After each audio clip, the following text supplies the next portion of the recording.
So I'm gonna name my top three favorite things about Digimon Story Time Stranger that I absolutely love compared to previous other games. Starting with the first one, Digivolutions are now locked behind ranks.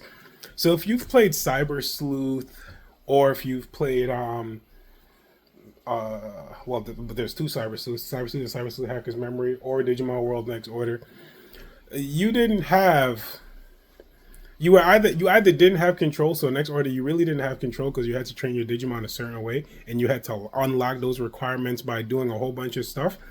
So then you can train your Digimon to the path that you want them to digivolve into. Hacker's Memory, Digivolutions were locked behind memory. So if you're like early on in the story, you couldn't carry around 9 megas and be good. Even if you had access to Numon to level up and all of that stuff, you know, you couldn't build the team you want sooner. In this game, Digivolutions are locked behind ranks. So I don't have to worry about only carrying around one or two champions too early, right? But some people might be discouraged because in the other game, you can get champions super quick. In this game, it doesn't look like you can get a champion until rank 3, so you got to progress through the story a little bit. Allegedly, right? But that makes it all right because then when I can get champions, all of my team can be champions and I can sit there and invest in all of them. So that's actually really cool. Number 2, DNA Digivolve in mid-battle. Now, DNA Digivolving is something that we've had before, but not in mid-battle. And you were able to consume one Digimon to essentially pump their DNA into the next and have that Digimon permanently, right? And whether you de-Digivolve or Digivolve back, you still will that Digimon will always have access to its DNA Digivolution capabilities. In this one, they tease you a little bit. So just in case the mission potentially gets too tough, you can DNA Digivolve mid-battle for a super strong attack. Now that attack is stronger than that obviously either Digimon would have done individually.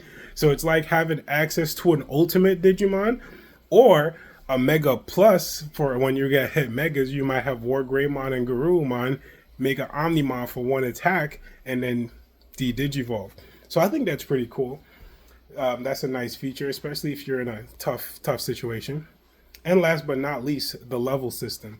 Leveling up in Digimon has always been challenging, right? If you didn't invest in the 3 Numons and Cyber Sleuth, you were gonna level up real slow. In Digimon World Next Order, it was okay if you weren't in the right area.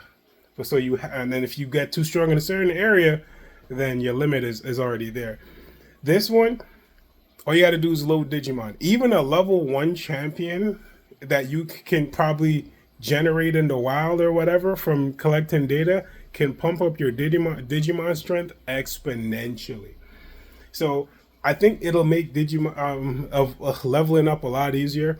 And they're probably going to have features in the game that allow you to scan Digimon and collect data more efficiently than what we have in the demo now. But anyway, guys, try to make this quick. Sorry, it's 3 minutes long. But yeah, those are my 3 favorite things that I've observed so far. Stay tuned for more when the full game comes out.